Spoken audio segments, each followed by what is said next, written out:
Gazette du Togo, une vision sur l'actualité togolaise et sur le monde. Nous sommes bien sûr le lundi 9 octobre 2017. Notre invité de ce matin, c'est le directeur de publication du journal magazine Maranatha. Il est également homme de Dieu. Alors, évangéliste Habib Barta Folabi, encore une fois, bonjour. Bonjour Joachim, bonjour à tous les auditeurs, et que la grâce de Dieu et sa paix soient notre partage encore ce matin et toute la semaine. Oui. Oui. Vous suivez l'actualité de près avec nous. Ça remonte à quand votre prière en faveur du Togo? Oh, ma prière en faveur du Togo, c'est tous les jours. Hein. Et il y a une semaine, j'ai fait une semaine de jeûne et prière. J'ai invité tous les auditeurs sur Radio de l'Évangile à faire de même. Et j'ai enseigné sur la prière, sur la crise sociopolitique que traverse notre pays. Et j'ai invité tout le monde à se mettre à la brèche pour cette nation. Et pourquoi? Qu'est-ce qui motive cela? Oui. D'abord, pour le chrétien, c'est un devoir de prier, d'intercéder pour la nation dans laquelle il vit, puisque c'est une recommandation de notre Seigneur. Et nous devons savoir aussi que la paix et le bonheur, notre paix et notre bonheur dépendent de la paix du pays dans lequel nous vivons. Donc la Bible l'affirme correctement, et Paul l'a dit à Timothée. Donc nous devons prier pour la nation, et Jérémie aussi l'a dit, le prophète Jérémie aussi l'a dit, et Dieu a toujours cherché quelqu'un pour se mettre à la brèche pour la nation. Est-ce que la crise que traverse le Togo nécessite aujourd'hui des prières, des séances d'intercession? Bon, vous savez, quand nous prenons par exemple Daniel 2, verset 21 à 22, la Bible dit que c'est Dieu qui établit les rois et qui les destitue. Dieu change les temps et les circonstances. Oui. Donc, en tant que enfant de Dieu, en tant que fils de lumière, en tant qu'ambassadeur de Christ, nous devons pas rester les bras croisés, indifférents à la crise que connaît notre pays. Et nous devons influencer la décision des politiciens en appelant notre Seigneur d'intervenir, puisque c'est lui qui change les temps, c'est lui qui change les circonstances, c'est lui qui établit les rois, c'est lui qui les destitue. Bon, maintenant, moi je pense que cette crise a une portée spirituelle et la solution ne pourra que venir de Dieu. Je le pense réellement, et je crois que beaucoup aussi sont d'avis avec moi. D'abord, nous savons que Dieu ne fait rien sans d'abord avertir ses enfants qui sont ses messagers, ses prophètes, et que certains parmi nous ont déjà été avertis de la situation qui prévaut en ce moment dans notre pays.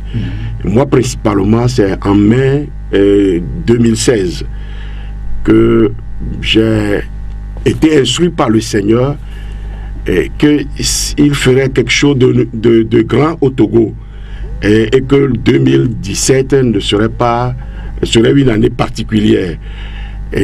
Mais c'était à travers un songe, je ne savais pas, c'était un songe. Je ne savais pas que ça va déboucher sur le plan politique. Moi, parce que Dieu m'a particulièrement parlé de son église, qu'il utilisera surtout son église, et qu'il appelle l'église à un réveil. Et c'est pour cela que j'avais commencé à dénoncer les faux pasteurs, puisque Dieu voudrait faire le ménage par le canal de votre magazine. Par le canal de mon magazine. J'avais fait un rêve, puisque vous le demandez, j'avais déjà fait un rêve en 2016, en mai, et j'ai vu un arbre, j'ai vu le Seigneur qui m'a montré un arbre très touffu, et il m'a dit d'avancer, de remuer l'arbre. Donc, je l'ai fait quand j'ai touché l'arbre immédiatement. J'avais même dit ça dans un audio en éveil. J'ai touché l'arbre immédiatement.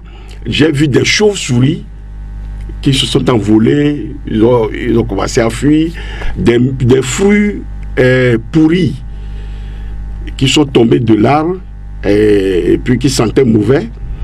Et le Seigneur m'a dit qu'il s'apprêtait à faire quelque chose de particulier dans l'Église et dans la nation. Mais qu'il utilisera surtout l'Église. Et bon, maintenant, il m'a dit de rétablir la saine doctrine. Je ne savais pas que ça allait déboucher sur le plan politique.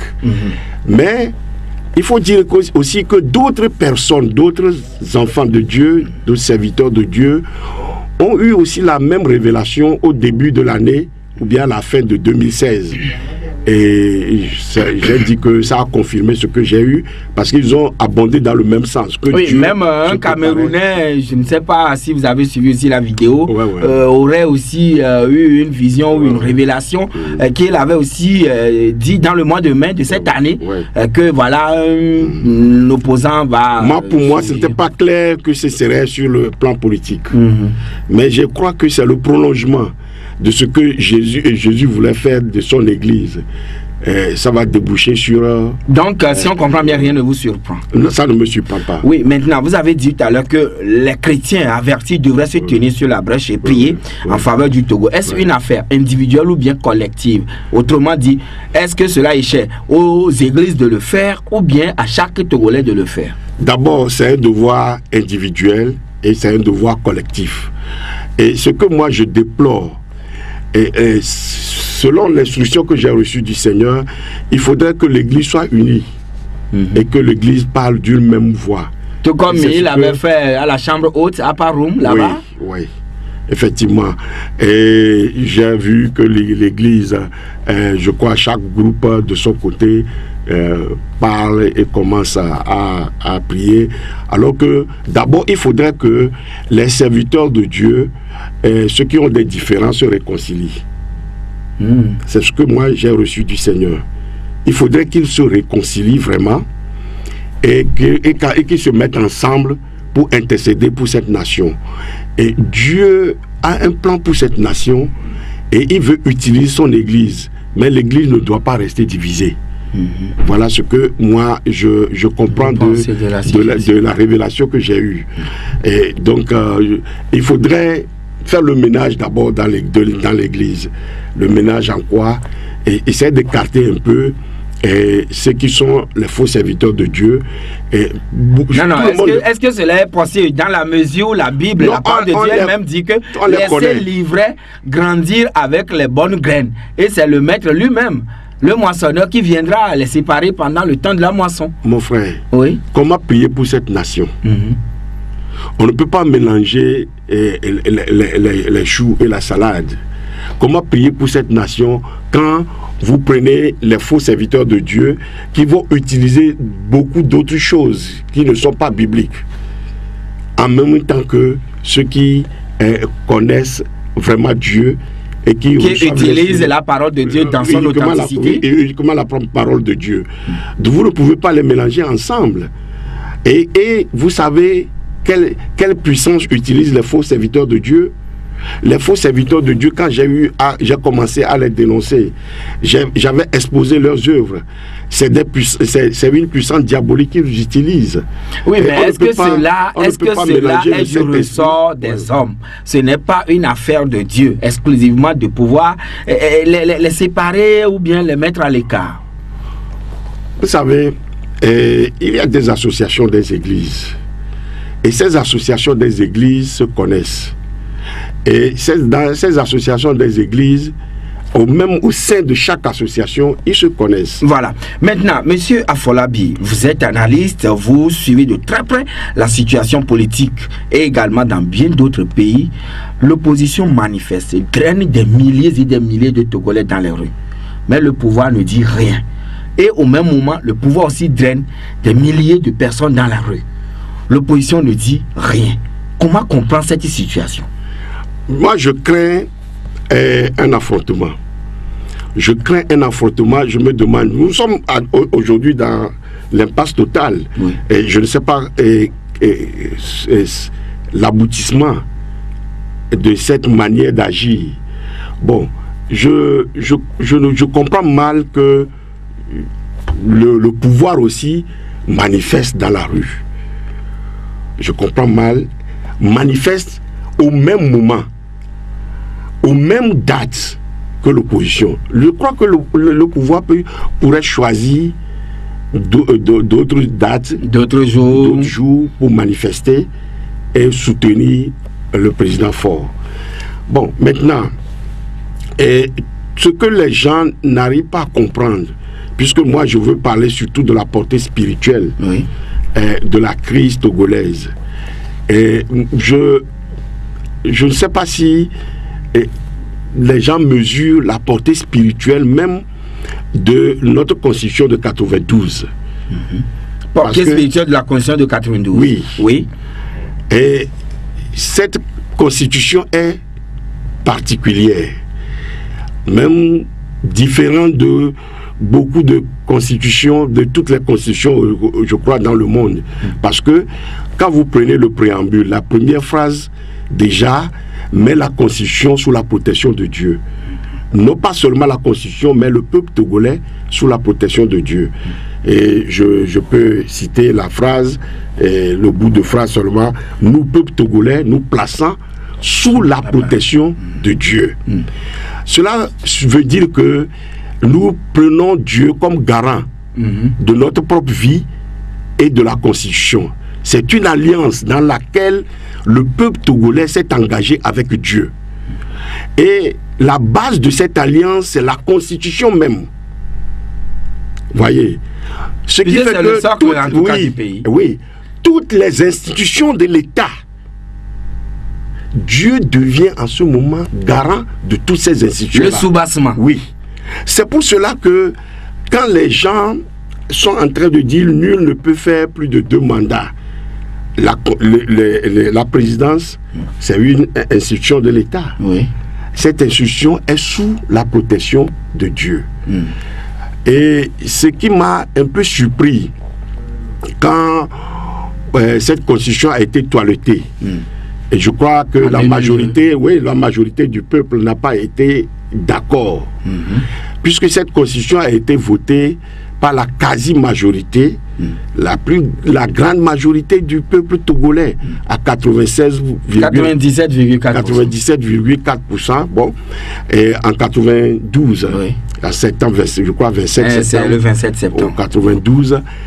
Et que c'est un groupe, je ne pense pas que ce soit la majorité, qui a toiletté cette constitution. Et maintenant, est-ce que ce que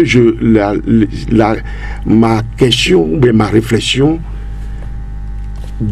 on a l'article qui devait empêcher les dispositions qui devaient empêcher le président d'État de faire plus de 2 mandats. Ces dispositions-là ont été enlevées. Ça a permis au chef de l'État, le feu Yadema, de continuer, et dans le 3e mandat, après le vote de cette constitution, il a déjà fait 2 mandats. Donc maintenant, le toilettage lui permettait de continuer. Et au 3e mandat, il est décédé. Moi, j'attribue ça à la main de Dieu. À quelque chose de spirituel? Oui. Ah bon? Puisque Dieu est garant de cette constitution. On a dit, tous nous, peuple togolais, nous plaçons sous la bannière de Dieu. J'attribue ça à la main de Dieu. C'est Dieu qui veille sur cette constitution. Je ne crois pas quand les politiciens disent de ramener cette constitution, pour moi, je ne pense pas que ça venait d'eux. Moi, je pense que c'est la vérité. Non, mais les gens n'aiment pas qu'on leur dise la vérité. Disons, c'est à partir de 1900, 19 août que Tchikwi Atchadam a commencé par dire rien que ça, ramenez-nous la constitution de 1992. Oui. Et cela a pris comme la mayonnaise. Oui. Dieu peut utiliser n'importe qui comme messager. Oui, maintenant est-ce qu'on doit faire un lien, comme vous, vous parlez de portée spirituelle. Maintenant, nous sommes le chef de l'État actuel est dans son 3e mandat. Et vous voyez tous ces problèmes-là. Ça connaît une zone de turbulence. Oui. Traverse une zone de turbulence. Oui. Son 3e mandat. Ah bon? Bon. Mais je ne sais pas. Face à cela, qu'y a-t-il lieu de faire aujourd'hui pour une sortie de crise afin que le chef de l'État rentre dans l'histoire et que l'opposition aussi fasse tout dans la légalité et puis qu'il n'y ait surtout pas de bain de sang? Oui, pour qu'il n'y ait pas de bain de sang, je pense qu'on ne peut pas forcer quelqu'un, on ne peut pas obliger quelqu'un par la force à quitter.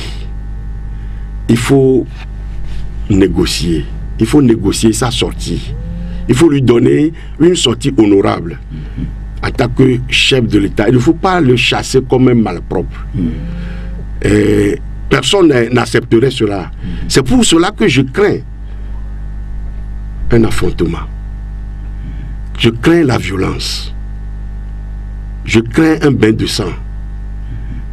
Si on voudrait lui forcer la main, il faut négocier pour pouvoir lui donner une sortie honorable. Lui donner des garanties? Ou lui donner aussi des garanties. Parce que vous voyez, 50 ans d'un régime, et on ne peut pas dire que ce régime serait propre. Faire 50 ans au pouvoir. Et moi, je me suis dit pourquoi la CVJR n'a pas pu aboutir à la réconciliation, la vraie réconciliation des Togolais. En principe, la CVJR devait conduire le Togo dans une vraie réconciliation. Parce que le passif est douloureux, le passif est puant. Beaucoup ont été blessés. Maintenant, il ne faut pas qu'après qu'il y ait la chasse aux sorcières, ou bien qu'après qu'il y ait un cycle infernal, et que le Togo ne pouvait pas sortir de ce cycle infernal.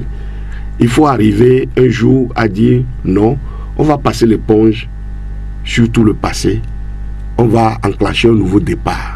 Oui, mais quand même, ce passé n'est pas que constitué que de passifs, mais il y a aussi des actifs. Oui, il y a toujours des actifs, mais les actifs, comparons les deux. Comparons les deux.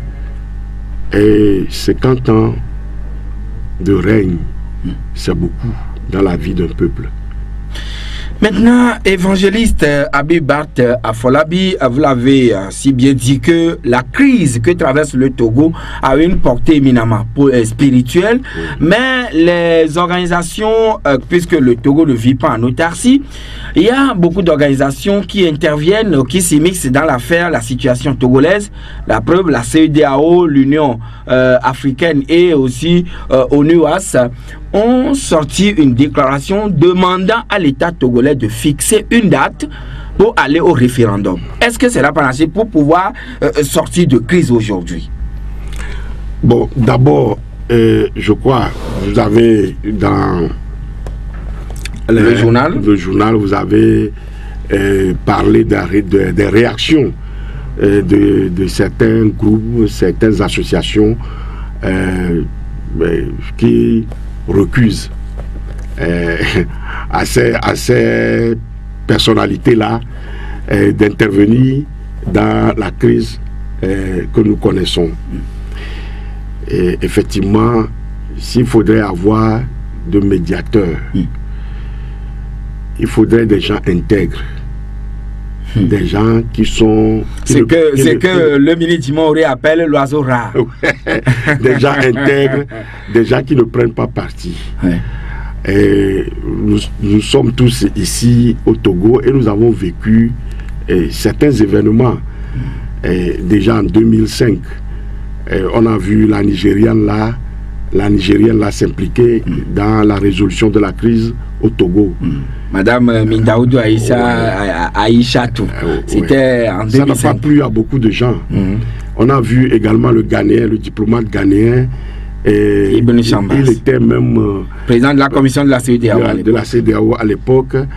Et puis maintenant, il revient comme représentant de l'ONU dans la région. Et avec les mêmes manœuvres. Et nous avons également l'actuel président de la commission de la CEDEAO qui, bon, on ne peut pas lui prêter des intentions, mais par sa filiation. Vous voyez, et je crois qu'il ne peut pas jouer un rôle de manière neutre. De manière, pas neutre, acceptable, qui serait acceptable par tout le monde. Donc il faudrait quelqu'un neutre vraiment, qui est intègre et qui puisse aussi amener les Togolais à se comprendre. Maintenant, en parlant de... Là, faut-il des chefs d'État de la sous-région ou oui, bien peut-être des citoyens togolais eux-mêmes pour régler la crise? Je pense à des anciens chefs d'État. Qui peut-être auraient déjà pris position? Non, je ne parle pas de ceux qui ont déjà pris position dans cette histoire. Sinon, moi, je fais allusion à Olusegun Obasanjo et voilà. Au Nigérian. Non, je pense à ceux qui n'ont pas encore pris position, qui ne se sont pas encore prononcés dans cette affaire. Peut-être Alpha Oumar Konaré du Mali, par exemple. Oui. Et puis, il y a Abdou Diouf. Oui. Il y a d'autres personnes aussi en Afrique centrale, on peut en trouver. Et qui peuvent intervenir pour pouvoir, puisque c'est des anciens chefs d'État, et ils ont l'expérience. En tout cas, mon ami serré Joachim Chissano, que je connais très bien, il est aussi là. Et qui s'exprime parfaitement en français. Oui. On peut faire appel à ces personnes-là pour accompagner le Togo. Et qui doit leur faire appel? Le chef de l'État peut le faire. L'opposition aussi peut leur tendre la main. Et entre chefs d'État, ils peuvent se comprendre. Donc, c'est à eux maintenant de contacter le président Faure et de lui demander de leur permettre de régler avec eux la crise togolaise. Et s'il faut aller au référendum, avec quel test? Oui, le référendum. Parlons-en. Moi, c'est mon avis personnel, puisque cette constitution a été confiée à Dieu. Moi, je pense, et je ne suis ni de l'opposition, ni du parti au pouvoir, mais je pense que, comme c'était confié à Dieu, il faudrait ramener cette constitution-là, et c'est à cette constitution qui nous servirait de constitution pour le référendum. Ah bon? Oui. Autrement dit, qu'on ramène la constitution de 92 pour la soumettre au référendum? Pour la soumettre au référendum. Puisque ça pose problème maintenant. D'autres personnes, des gens ont essayé de modifier. Ils ont modifié et aujourd'hui, il y a une partie du peuple qui réclame cela. Maintenant, il faut... Oui, mais c'est ce que l'opposition avait voulu en ramenant tous les 47 articles modifiés avec, même en ajoutant cela. Ça c'est autre chose. Ça c'est autre chose. Oui. Au Parlement, mais le Parlement... Ça c'est autre chose. Je suis en train de couper en quelque sorte la poire en deux. C'est-à-dire que l'opposition réclame le retour de cette constitution. De 82. Même ce qui a été fait, ce qui a été proposé par l'opposition parlementaire, c'était le retour intégral de cette constitution. Mais je pense que si on ramenait cette constitution, il faudrait encore la soumettre au vote maintenant, pour que le peuple, pas ce que nous voyons dans la rue, des deux camps, pour que le peuple, dans toute sa majorité, encore se prononce. Oui, s'il faut ramener cela ou pas. C'est notre constitution. Ça nous va. Non, ce n'est pas notre... ça ne nous va plus. Oui. Pour que le peuple se prononce. Mais il revient alors au chef de l'État de prendre cette décision. Et vous pensez que ces conseillers peuvent lui laisser le soin de prendre cette initiative à haut risque? Je crois que ce serait plus sage. Monsieur Afolabi, on marque la pause et on revient tout de suite. en studio avec notre invité de ce matin. Il s'agit du journaliste évangéliste Habib Bart Afolabi, avec qui nous débattons des principaux sujets d'actualité dans le moment. Mais monsieur Afolabi, la Bible dit, hein, vous avez invité tous les Togolais tout à l'heure à prier en faveur de notre cher pays, le Togo. Et tout de suite, vous venez de dire également que ce qu'il y a lieu de faire en ce moment précis, c'est de soumettre la constitution de 1992 originelle au vote référendaire pour voir si le peuple serait d'accord à son retour ou bien contre son retour. Oui. Alors, mais quelqu'un dit, la Bible a précisé qu'il y aura dans les derniers jours les guerres, les nations se soulèveront les unes contre les autres, mais est-ce qu'il faut, et ça vaut la peine encore que les églises prient? Et s'ils le font, est-ce que ce n'est pas pour contrecarrer les desseins de Dieu? Dans son sermon sur la montagne, Jésus a dit: heureux ceux qui sèment la paix, car ils sont appelés fils de Dieu. Oui. Et puis nous savons également que Dieu avait déjà décidé de détruire Sodome complètement. Mais quand même, il a cherché un intercesseur, quelqu'un qui pouvait se mettre à la brèche pour Sodome. Et il a dit qu'il n'en trouvait même pas. C'était une négociation entre lui et Abraham, je pense. Donc nous ne devons pas nous relâcher dans la prière pour la paix dans nos nations, quoique nous sachions que dans Matthieu 24, il a dit que dans les derniers temps, il y aura des guerres, des bruits de guerre. Et actuellement, c'est des bruits de guerre, ce n'est pas la guerre. Donc, s'il y a bruit de guerre, nous pouvons prier pour éloigner la guerre de notre pays. Voilà.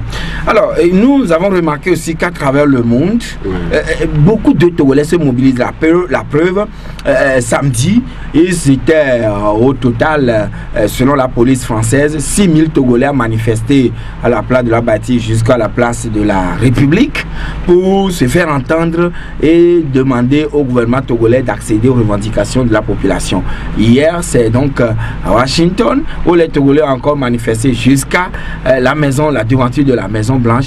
Finalement, toutes ces manifestations qui sont nées juste après les grands mouvements du 19, est-ce que cela a un lien avec tout ce qui se passe au pays sur le plan spirituel?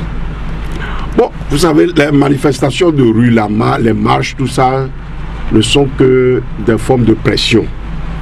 Et sur le plan diplomatique, ça a un impact considérable. Bon, maintenant, mais vous me demandez si ça a un lien spirituel.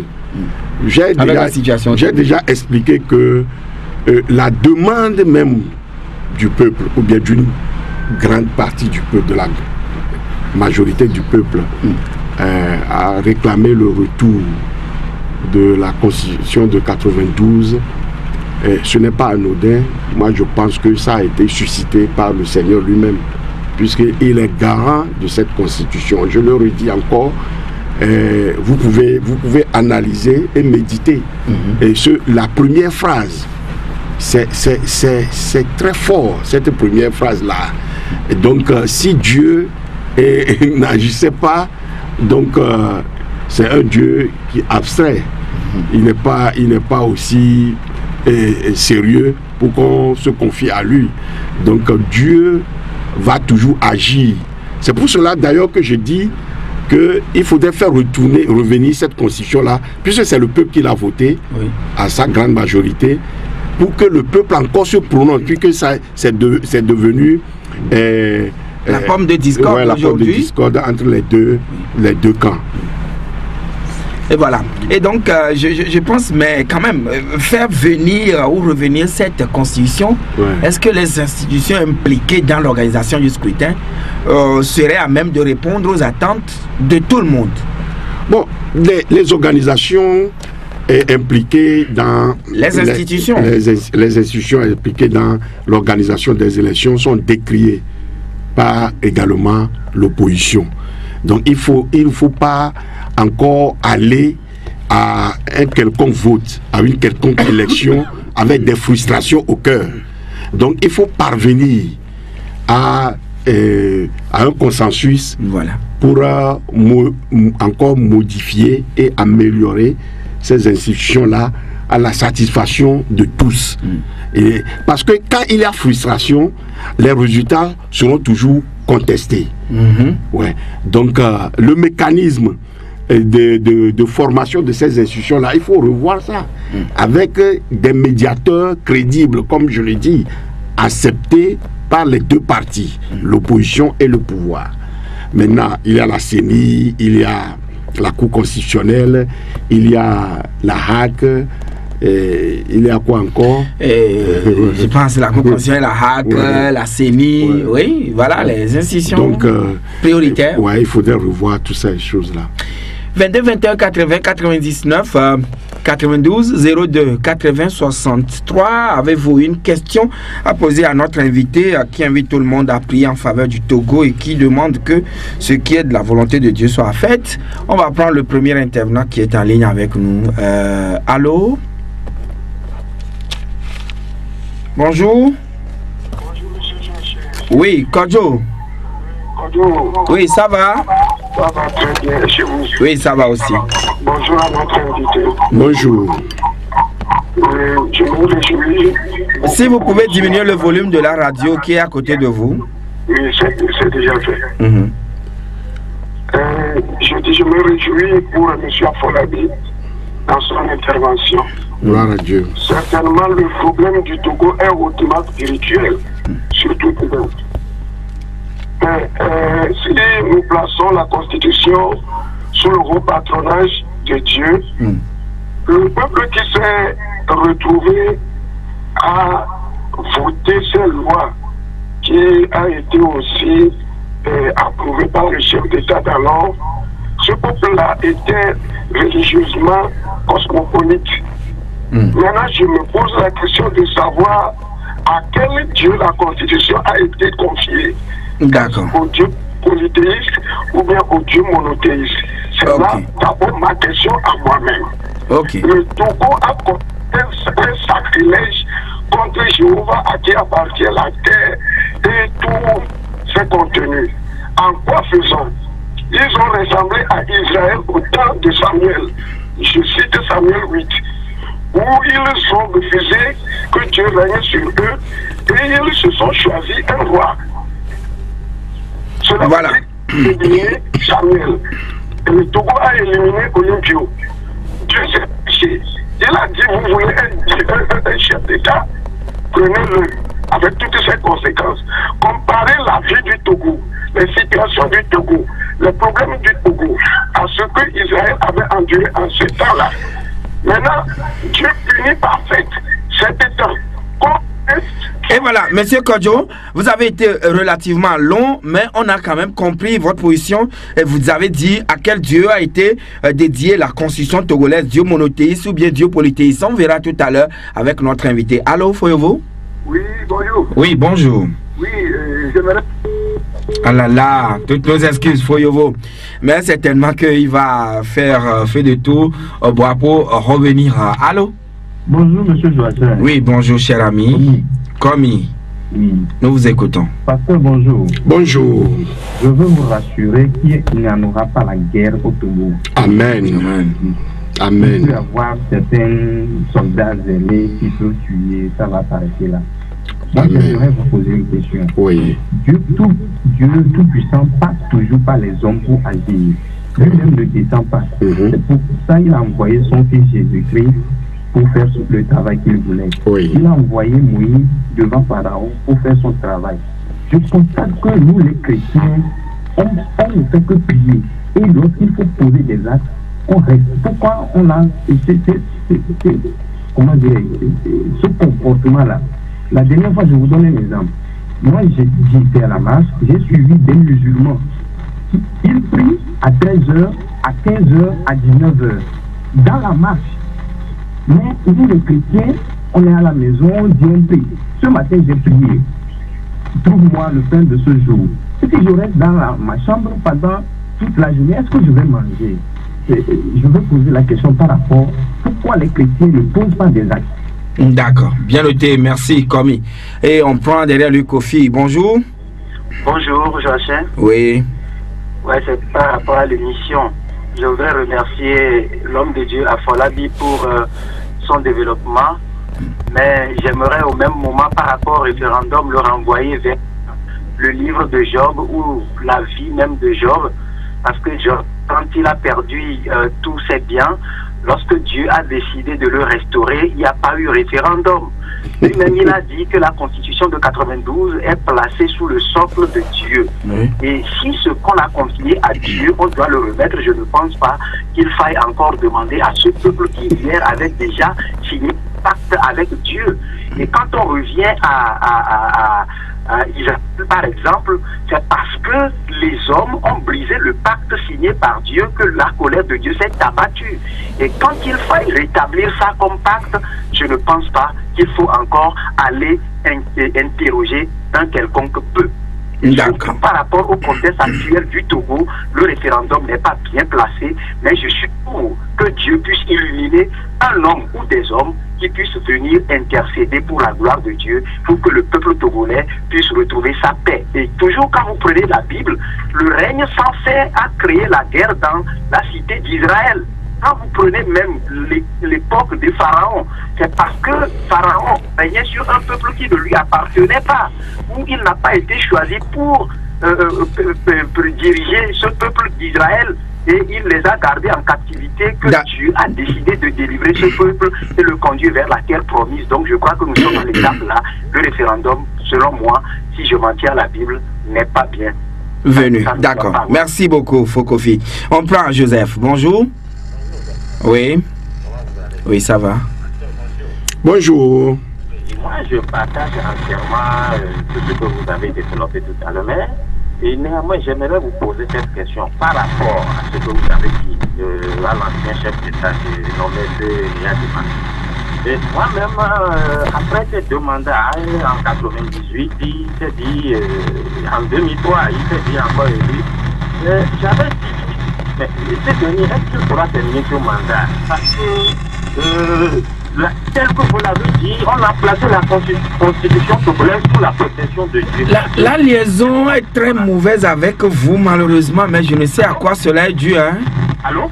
Oui, je vous écoute, mais il y a un bruit là, vraiment, ça nous dérange grave. Ça ne va pas du tout. Joseph, merci. Malheureusement, ça n'a pas pu. Donc, toutes nos excuses, Joseph. Sinon, ça faisait tellement de bruit dans le tympan. Je l'ai compris. Oui. Alors, évangéliste, vous avez écouté les uns les autres, mais tout à l'heure, Joseph, vous l'avez écouté avant que nous ne puissions nous séparer de lui. Oui. Ok. Et je réponds au dernier intervenant, oui. Oui, au dernier intervenant, il avait aussi compris pourquoi, qu'est-ce qui avait peut-être précipité la mort d'Eyadema. Et je pense que ça n'arriverait plus au Togo.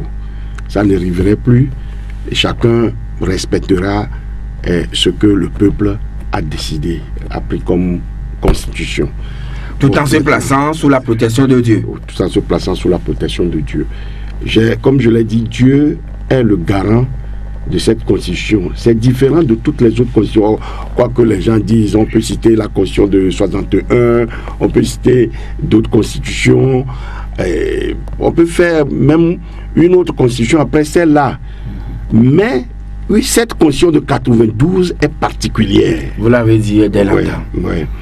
Et pourquoi dites-vous qu'elle est particulière? Est-ce parce que Eyadema avait appelé que les gens puissent voter cette constitution-là et le peuple l'avait plébiscité à un taux jamais égalé? Parce que nous l'avons confié à Dieu. Et nous-mêmes, nous sommes confiés à Dieu. Voilà. Et maintenant, quelqu'un a dit à quel Dieu? Oui, le Dieu créateur. Chaque Togolais, chaque citoyen togolais a la notion de Dieu, du Dieu créateur. Et quelle que soit sa foi, l'animiste, le vaudouiste, le musulman, le bouddhiste, tout. Et chaque personne a une notion, une conscience du Dieu créateur de l'univers. Le Dieu créateur de l'univers est le père de chaque nation. C'est pourquoi j'ai dit, quand on nomme quelqu'un père de la nation, père de l'indépendance, j'ai dit quoi? Vous êtes en train de blasphémer. Parce que Dieu est le propriétaire. Voilà. Il est le père de chaque nation. Et il a un plan pour chaque nation, comme il a un plan pour chaque individu qu'il envoie sur cette terre. Et d'ailleurs, il est le président des présidents ou bien le roi des rois. Le roi des rois, le Seigneur. En tout cas, des gens se sont aventurés sur terre pour se dénommer, pour s'appeler roi des rois. Quand Kadhafi avait dit cela, il a dit, mais est-ce que celui-là, il va survivre longtemps? Il va mourir. Parce que moi, j'avais déjà dit, quand il avait dit qu'il est le roi des rois, et je l'ai vu au sommet de l'OUA, l'UA, et on lui a attribué pompeusement à ce nom, et finalement Dieu l'a humilié, il était décédé comme un chien. On ne peut pas se comparer à Dieu ou bien s'attribuer un titre de Dieu. Ce n'est pas possible. Ce n'est pas possible. Personne n'est égal à ce Dieu-là. On serait foudroyé. C'est le Dieu Tout-Puissant qui est au-dessus de tous les dieux. Les dieux qu'on peut nommer sur la terre, dans les cieux et même sous la terre, ce Dieu-là est au-dessus de ces dieux. Ouais. Voilà. Alors, il n'y aura pas la guerre au Togo, quelqu'un l'a dit. Le Dieu Tout-Puissant passe toujours par les hommes pour opérer ou bien faire ce qu'il doit. Maintenant, nous prions en tant que chrétiens, mais nous n'accompagnons pas nos prières. Non, je lui retourne cette question-là. Et sa préoccupation, c'est qu'on n'accompagne pas nos prières d'actes. Lui il a dit tout à l'heure qu'il était à la marche. Pourquoi n'avait-il pas mobilisé les gens à prier en même temps? Pourquoi n'avait-il pas commencé à crier, en priant, à supplier Dieu? Vous savez, moi j'ai déjà dit que cette marche-là, si ça servait à une procession de prière, tout ce peuple-là qui était sorti ces derniers temps, s'il criait à Dieu, intervient au Togo. Bon, seulement chacun, on dit, les Hébés disent Maou, les Minaï aussi disent Maou. Et des gens ont des noms. Même les Kotokolés, Essor, les Kabé, Essor. Seulement ce nom-là, Maou, si les gens disent seulement Maou, on a mis le Togo. En criant tue-tête tout le monde, toute la masse. Oui, la volonté de Dieu va s'accomplir. La volonté de Dieu pour cette nation va s'accomplir. Mon peuple sur qui on ne demande pas la mort d'un individu. Mais qu'on demande seulement à Dieu d'intervenir. Lui-même, il sait comment intervenir. Ouais, il va intervenir. Ce peuple-là. Et puis, et je dis souvent, bon, nous avons souvent péché. Chaque jour, on pêche contre ce Dieu. Oui, nul n'est parfait. Pourquoi cette marche ne servira pas à une marche de supplication? Dans la supplication, il y a demande de pardon. Vous savez, si le peuple ne se répand pas, le président actuel fort pourrait quitter le pouvoir. Mais celui qui va venir, il maintiendra le même système. Ça, c'est une révélation. Celui qui va venir maintiendrait le même système, quel que soit le régime. Le régime est différent. Le régime est différent du système. Vous voyez, le régime qui nous gouverne actuellement nous gouverne avec un système. Vous voyez, même si ce régime changeait, le régime qui serait encore là serait dans le même système. Le système, si on ne se répand pas. Oui, si on ne se répand pas. Le système d'injustice, l'injustice sociale, on la vit. Oui. Ouais, on la vit. C'est que les évêques ont aussi dénoncé. Ouais. Non, et chacun doit reconnaître que nous vivons l'injustice sociale. Eh bien, voilà donc au fait le truc qu'on ne peut plus maintenant passer par voie référendaire, parce que quand Job avait connu beaucoup de problèmes dans sa vie, il n'a pas fallu un référendum. Hein. Oui, bon, pourquoi moi parce que vous m'avez posé la question, puisque beaucoup de gens appellent au référendum. Oui. Et si le référendum devait y avoir, je souhaiterais que la Constitution de 92 soit ramenée et qu'on la soumette au vote. Bon, voilà. Mais il faut reconnaître que si nous prions réellement, si nous nous tournions vers Dieu réellement dans la repentance, dans la supplication, et qu'on demande son intervention pour cette nation, il n'y aura plus lieu de passer au référendum. Est-ce que cela sous-entend vos propos que la rue a fait déjà ses preuves? Oui, la rue, c'est un moyen de pression seulement. Oui. Et vous savez... Maintenant, on doit se tourner vers Dieu. Oui, vous savez, la dernière marche, je crois que c'était le jeudi, le chef de l'État était où? Au Niger. Au Niger. Pourquoi? Et quelle analyse vous faites de cela? C'est parce qu'il sait que la rue là ne peut rien lui faire. Ouais. La marche là, il sait. C'est pourquoi, je crois, il s'en foutait pas mal. Nous sommes dans l'impasse aujourd'hui. Oui. Je dis, la rue, ce n'est qu'un moyen de pression. Pression diplomatique et pression... pression diplomatique et pression sociale. Voilà. Et nous allons devoir conclure l'émission très rapidement. Monsieur Abibart Afolabi, votre mot à l'endroit de tous les chrétiens, toute la communauté chrétienne, disons tous les Togolais, en quelques secondes. Mes frères et sœurs, peuple togolais, nous devons retourner vers Dieu pour chercher la solution à notre problème. Dieu est avec nous. S'il est dans la barque ne chavira jamais. Merci, évangéliste Abibart Afolabi. Pour lui ont fait appel et la barque n'a pas pu chavirer. Alors, il nous a invités, nous tous. Je pense que sur ce mot, nous allons devoir vous souhaiter à vous aussi excellente semaine, sans pour autant oublier notre cher collègue qui a su mettre cette émission en ondes. Il s'appelle Coco, le Parisien. Merci également à Lansou Romuald et nous n'oublions pas son patron, il s'appelle Idelphonse Sakpa, qui Jacob Akama vous retrouve à 9h pour le journal à Névé. À 13h, nous serons là tout comme à 18h. Excellente semaine à toutes et à tous. La Gazette du Togo, une vision sur l'actualité togolaise et sur le monde. Rejoignez-nous sur le www.lagazettedutogo.com ou sur nos comptes Facebook, Twitter et YouTube. Pour tout contact, écrivez à contact@lagazettedutogo.com ou appelez le 92 80 88 53. La Gazette du Togo, c'est l'information en continu.